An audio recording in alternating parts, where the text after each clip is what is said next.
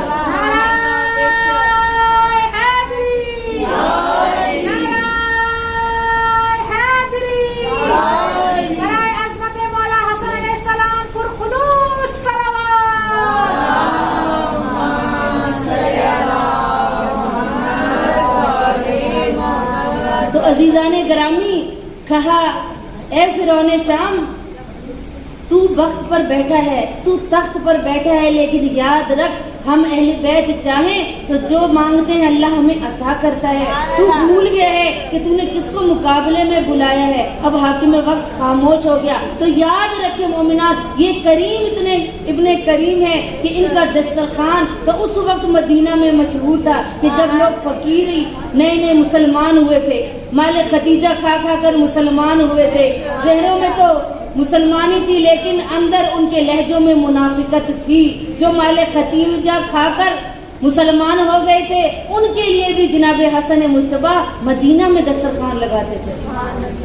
کہ دسترخوان کیسے لگاتے تھے؟ کہ ایک وقت ایسا تھا کہ مدینہ منورہ میں امام حسن مصطفیٰ کو نے دسترخوان لگایا، خود اپنی نگرانی میں دسترخوان لگوایا کرتے تھے، دیکھتے تھے کہ ہر ایک انسان کو کتنا ملا ہے، ہر کوئی پیٹ بھر کے یہاں سے اٹھے، چاہے شام کو دوبارہ آئے میں حسن کو پھر بھی عطا کروں گا۔ کیا کہ دیکھا ایک وقت امام حسن مصطفیٰ اپنی نگرانی میں دسترخوان لگوا رہے تھے، دیکھا ایک فقیر ہے کہ جو ایک لقمہ خود کھاتا ہے، ایک لقمہ اپنے شاپر میں رکھتا ہے، اپنے لفافے میں رکھتا ہے، ایک لقمہ خود کھاتا ہے، ایک لقمہ لفافے میں رکھتا ہے۔ کچھ دیر دیکھنے کے بعد امام حسن مصطفیٰ نے اس کی طرف دیکھا اور پکار کر کہا اے فقیر یہ کیا ہے؟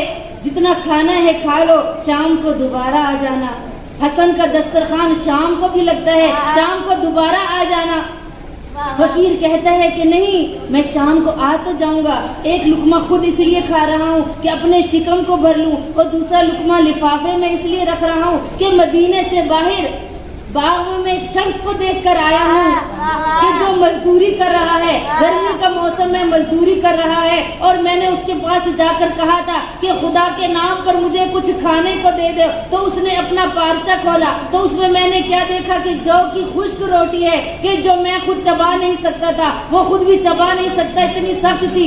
رکھ اس کے لیے رہا ہوں کہ یہاں سے کھانے کے بعد میں مدینے سے باہر اس باغ میں جاؤں گا، یہ لفافے میں اس لیے رکھ رہا ہوں میں اس مزدور کو یہ کھانا دوں گا۔ امام حسن مصطفیٰ فوراً سمجھ گئے کہ یہ کس شخصیت کے بارے میں گفتگو کر رہا ہے۔ کہ اے فقیر تو جانتا ہے کہ جس کا یہ دسترخوان کس کا ہے، اور جو وہ مزدور ہے وہ کون ہے؟ جو مزدور باغ میں مزدوری کر رہا ہے وہ میرے بابا علی المرتضیٰ ہے۔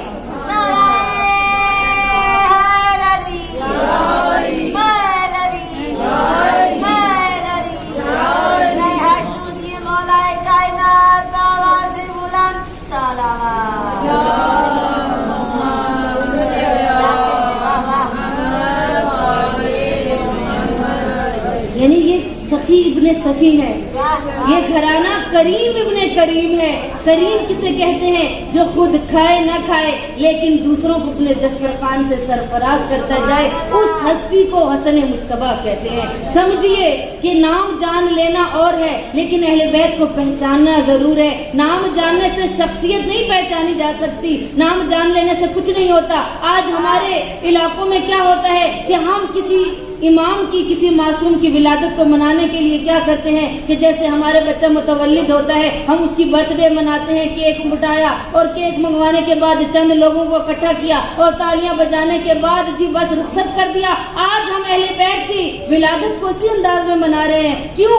یہ پروپیگنڈا ہے ہمارے دشمن کا کہ جو اہل بیت کو ہماری نظر میں حقیر کرنا چاہتا ہے کہ اہل بیت کون سی ہستی ہیں. مومنات آج امام بارگاہوں کی حالت دیکھیے, آج مدارس میں جا کر دیکھیے کہ کیک کاٹے جاتے ہیں ان کے نام پر اور تالیاں بجائی جاتی ہیں اور گانوں کے طرز پر قصیدے سنا کر لوگوں کو واہ واہ کر کے لوگوں کے دلوں کو ٹھنڈا کرنے کے بعد اور ان کو گھروں میں بھیج دیا جاتا ہے. نہ نام کا پتہ ہے, نہ شخصیت کا پتہ ہے, نہ ذات کا پتہ ہے, نہ ان کی معرفت ہے. تو عزیزان گرامی کوئی فائدہ نہیں ہوگا. پہلے پہچانے کہ ان کے نام سے پہچانے کہ یہ کون ہے, پھر ان کی معرفت حاصل کریں کہ یہ شخصیات کون سی ہیں. کہ یہ دنیا میں اللہ نے بھیجی تو اس لیے نہیں بھیجی کہ ہم ان کی ولادت کے لیے کیک کاٹیں, تالیاں بجا کر اپنے گھروں میں چلے جائیں, بلکہ ان ہستیوں کو پہچانے کہ ان کا کردار کیسا کردار تھا, ان کی پرہیزگاری کیسی تھی, ان کا علم کیا تھا, ان کا تقویٰ کیا تھا, ان کی پرہیزگاری کیا تھی, ان کی شجاعت کیا تھی, ان کی سخاوت کیا تھی, ان کی بردباری کیا تھی, یہ لوگوں کو کس طرح سے عطا کرتے تھے, ان لوگوں نے زندگیاں کس طرح سے گزاری, انہوں نے کردار اپنا چھوڑ دیا. یاد رکھیے اگر نام بچانا ہے تو اپنی پہچان کے لیے اپنے کردار کو چھوڑ کر جائیں. اہل بیت کا کردار ایسا کردار تھا کہ آج دنیا ان کو یاد کر رہی ہے, جو اپنا سب کچھ اللہ کی راہ میں قربان کر دیتے تھے. اور اسی لیے امام حسن مجتبیٰ کا دسترخوان کہ مومنات جو مشہور ہے کہ جو ہمارے علماء اہل بیت نے ذکر کیا ہے, بلکہ ہمارے علماء نے تاکید کی ہے کہ اپنے گھروں میں دسترخوان امام حسن مجتبیٰ کو سجائیں. ضروری نہیں کہ 15 ماہ رمضان کو سمجھائیں یا 28 سفر کو سجائیں, بلکہ کہا ہر مہینے کی, کہ جس کے گھر میں رزق کی تنگی ہو, کاروبار میں برکت نہ ہو. کیونکہ عزیزان گرامی ہم کیا مانگتے ہیں, رزق میں اضافہ مانگتے ہیں, لیکن رزق میں برکت نہیں مانگتے. ہم نے کبھی نہیں کہا کہ خدایا ہمارے رزق میں برکت ڈال, ہم کہتے یا بار الہ ہمارے رزق میں اضافہ فرما. آج ایک گاڑی ہے تو کل پراڈو ہو جائے, کل پراڈو ہے تو ہماری اتنے بنگلے ہوں, ہماری کوٹیاں ہو جائیں, ہمارے پاس فلاں چیز آ جائے, فلاں چیز آ جائے. نہیں عزیزان گرامی, اپنے لیے مانگے تو کہے رزق میں اضافے کے ساتھ برکت عطا فرما. برکت کیا ہوا مال ساری زندگی کھائیں ختم نہیں ہوتا. دعوت ذی العشیرہ کا واقعہ ہمارے سامنے ہے کہ دعوت ذی العشیرہ میں اللہ کے نبی نے ایک ران بکری کی کاٹی تھی اور کھانے والے کروڑوں مسلمان تھے, اور کھانے کے بعد بھی نبی اکرم کہتے تھے کہ جاؤ لے کر ڈال کر لاؤ کھانا, ان لوگوں کو کھلاؤ. کہتے تھے دیکھتے میں کچھ ہوگا نہیں, اتنی تعداد زیادہ ہو گئی ہے, شاید کھانا کم پڑ جائے. نبی اکرم نے فرمایا جاؤ, اللہ نے اس رزق کے اندر اضافے کے ساتھ برکت ڈال دی ہے. اللہ نے اس رزق میں اضافے کے ساتھ برکت ڈال دی ہے. سارے کھانے والے کھا کر بھی چلے گئے اور کھانا بچا رہا. اسے کہتے ہیں رزق میں برکت. تو ہم اضافے کے ساتھ برکت مانگے کہ یا بار الہ ہمارے رزق میں اضافے کے ساتھ برکت عطا فرما. تو پھر دیکھیے گا کہ 15 رمضان کے علاوہ ہر مہینے کے, یہ مجرب عمل ہے عزیزان گرامی, کہ ہم اپنے گھر میں چھوٹا سا دسترخوان لگائیں. ضروری نہیں کہ محلے والوں کو بلائیں, رشتہ داروں کو بلائیں. اتنی استطاعت نہیں تو ضروری نہیں ہے. اچھا ہے صلح رحمی کی جائے, ہمسایوں کے حقوق کا خیال رکھا جائے, لیکن اگر گھر والے بھی ہوں جو آپ نے چھوٹا سا سفرہ اپنے گھر میں ہر مہینے کی 15 کو لگائیں, اور دیکھیے گا کہ سال کے بعد کتنی وسعتیں عطا اللہ کرتا ہے, کتنی برکتیں اللہ عطا کرتا ہے. تو عزیزان گرامی یہ کس کا نتیجہ ہے, لیکن نیت خالص ہونی چاہیے. مال حرام نہیں ہونا چاہیے آپ کی دسترخوان پر. اگر مال حرام کے سے ہوا دسترخوان اور اگر نیت میں اخلاص نہ ہوا تو یاد رکھے کروڑوں دسترخوان بھی لگائے, نہ اللہ اس میں برکت عطا کرے گا, نہ اس کے اندر اضافہ عطا کرے گا. صلوات پڑھیں بر محمد.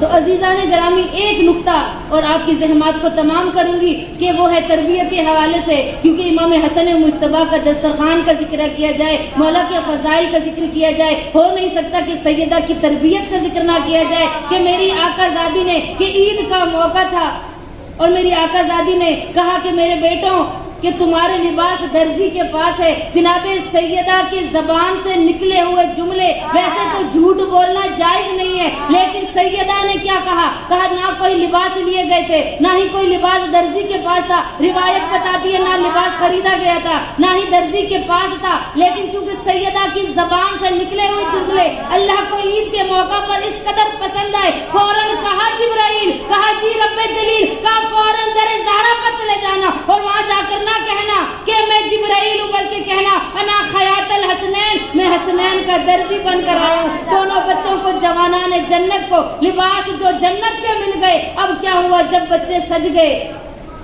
لباس زیب تن کر لیے، اور زیب تن کرنے کے بعد کہا نانا جان مدینہ کے جتنے بچے ہیں ان کے پاس سواریاں ہیں، ان کی سواریاں ہی منا رہی ہیں، ان کی سواریاں بولتی ہیں، ہمارے پاس تو سواری نہیں، ہم مدینہ کی گلیوں میں کیسے جائیں گے؟ عید کا موقع ہے، ہم خالی ہاتھ کیسے جائیں؟ ہم کس سوار پر بیٹھ کر جائیں؟ آج کوئی سواری نہیں ہے۔ تو رسول اکرم نے کیا کیا؟ وہ نبوت، مہر نبوت پر سوار کرا دیا اور فوراً خود ان بچوں کے لیے سواری بن گئے۔ آدھی زلفیں حسن کو تھما دی، آدھی زلفیں حسین کو تھما دی۔ میں یوں جملوں کو تبدیل کر کے نہ کہہ دوں کہ اللہ کے نبی نے اپنی زلفیں نہیں بلکہ نبوت کو تھما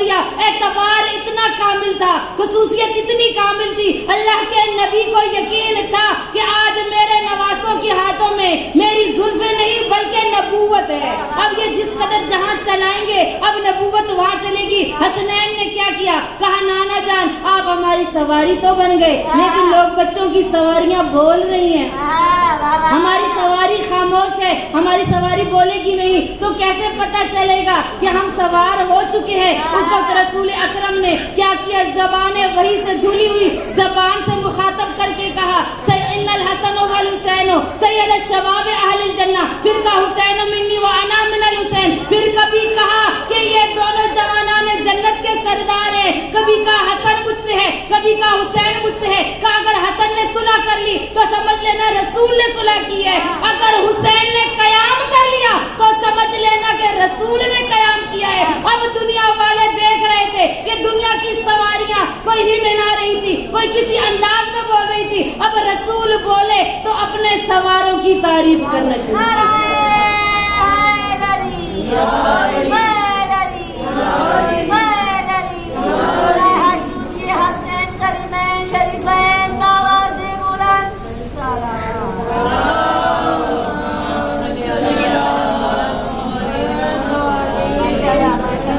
اور پھر ان بچوں کو اپنے اوپر سوار کر کے کہا قرۃ عینی رسول، کہ یہ میرے بچے میری آنکھوں کی ٹھنڈک ہیں۔ کبھی کہا کہ یہ میرے دل کا میوہ ہے، کبھی کہا یہ میرا کلیجہ ہے، کبھی کہا لحم کا لحمی، ان کا خون میرا خون ہے، کبھی کہا نفسوں کا نفسی، ان کا نفس میرا نفس ہے، ان کی ذات میری ذات ہے۔ اگر حسن نے صلح کر لی تو صلح حدیبیہ کو یاد رکھنا، اگر حسین نے قیام کر لیا تو سمجھ جانا کہ میں فاتح خیبر و حنین کا مالک ہوں، کہ میں نے ان جگہوں پر فاتح بن کر آیا تھا، علی فاتح بن کر آیا تھا۔ تو سمجھ جانا حسن حسین وہی کریں گے کہ جو رسول چاہتا ہوگا، اور یاد رکھنا رسول وہی کرتا ہے کہ جو اس کا پروردگار چاہتا ہے۔ تو عزیزان گرامی، امام حسن مصطفیٰ کے اس سفرے سے اٹھتے ہوئے آخر میں دعا کرتے ہیں، کیونکہ یہ عبادت ہے اور عبادت میں اگر دعا نہ مانگی جائے تو دعا عبادت کا نچوڑ ہوتا ہے۔